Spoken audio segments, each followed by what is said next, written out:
Contributing factors. Well, I feel like they can vary depending on the individual and the circumstances. Uh, it could be a medley of factors. It could be one specific thing. To be honest with you, it could almost be nothing at all. So, in my opinion, I think there could be different things that lead to depression. The first, I think, is like personal situations, like things people grew up like. You're growing up and a family member dies, something tragic happens. I would say just like negative vibes, I guess. Like just having negative people around you and kind of directing you to be a negative person. And it just depends on who you are and what you feel like and why you feel the way you feel or why you are the way you are. That could be because of your environment, because of something that had happened to you in your past, or maybe the way you feel about who you are, your perception of yourself. But a lot of different things could have an impact on why you are the way you are, though. So that could all turn out to be a factor or something leading up to what somebody would call depression. I feel like. And then there's also the seasonal affective disorder, which people around this time, once daylight savings hits, it gets November, December, cold, snowy, dark. People tend to get more depressed. Those are probably the two biggest factors I could think of. Yeah. Not to see the light in the world, but there are people who do see the light in the world and who are still depressed. But that's kind of contributing factor.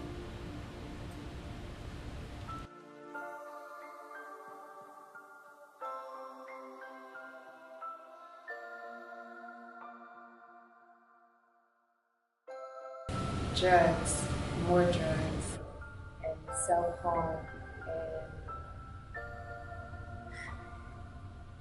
just being mean to other people, putting your anger out on other people.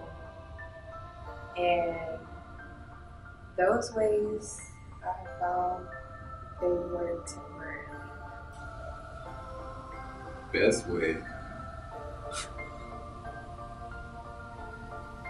That's all up to personal preference, you know what I'm saying? Obviously, when it comes to your health, you want to consider what's adverse to that, you know what I'm saying? But at the same time, nobody can really tell you how to be happy. You know what I'm saying? That's really all up to yourself. You got to do what it is that you feel like is good for you. So, coping mechanisms of depression. There are a lot of ways, a lot of different ways to go with coping with depression. There are good ways and there are bad ways. Some of the good ways would be to go to counseling, to talk to a friend, to talk to a family member about what you're going through, just to have someone to hear you out, just to have someone to hold your hand while you're going through this dark period of time in your life. So, for me personally, one way to cope as a good thing is I learn a lot about myself because with depression, you could be with a group of people and still feel so alone. So you're kind of trapped in your mind, if that makes sense, to where you just think of a normal thought and it'll start making you sad, but then you think, how could I get over that? So you learn about yourself with depression. Uh,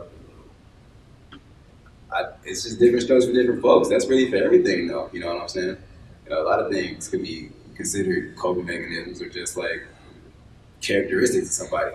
You know, maybe I'm an alcoholic because it's in my genetics, or maybe my entire family was depressed and they didn't know it. So alcoholism just running our blood anyway, because it's just like not only is it learned behavior, but it's also at that point biological. You know what I'm saying? So it could be a lot of different things. I feel like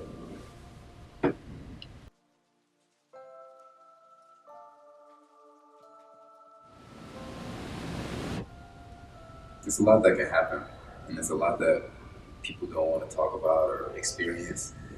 But I think one important thing to keep in mind is I always tell people this too. Feelings themselves, they're only visitors. They're not tenants. They come and they go.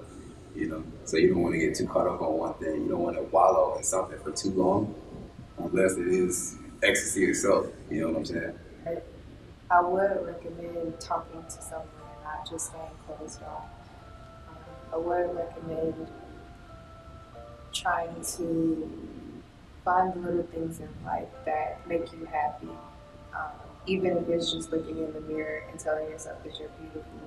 Yeah, I think the biggest thing is just get support, get people in your corner who want to help you, who want you to succeed, who want nothing but the best for you, and talk to them. Like, yeah, they might be in your corner. Like, I have support. I have people in my corner, and they know what's wrong, but I don't ever tell them, and that's tricky sometimes. I'd always say just tell them, talk to people, let it out. Even if you have terrible, terrible thoughts that you know they're going to think is terrible, tell them, get it out. And then talking about it just might make it feel better and you might smile.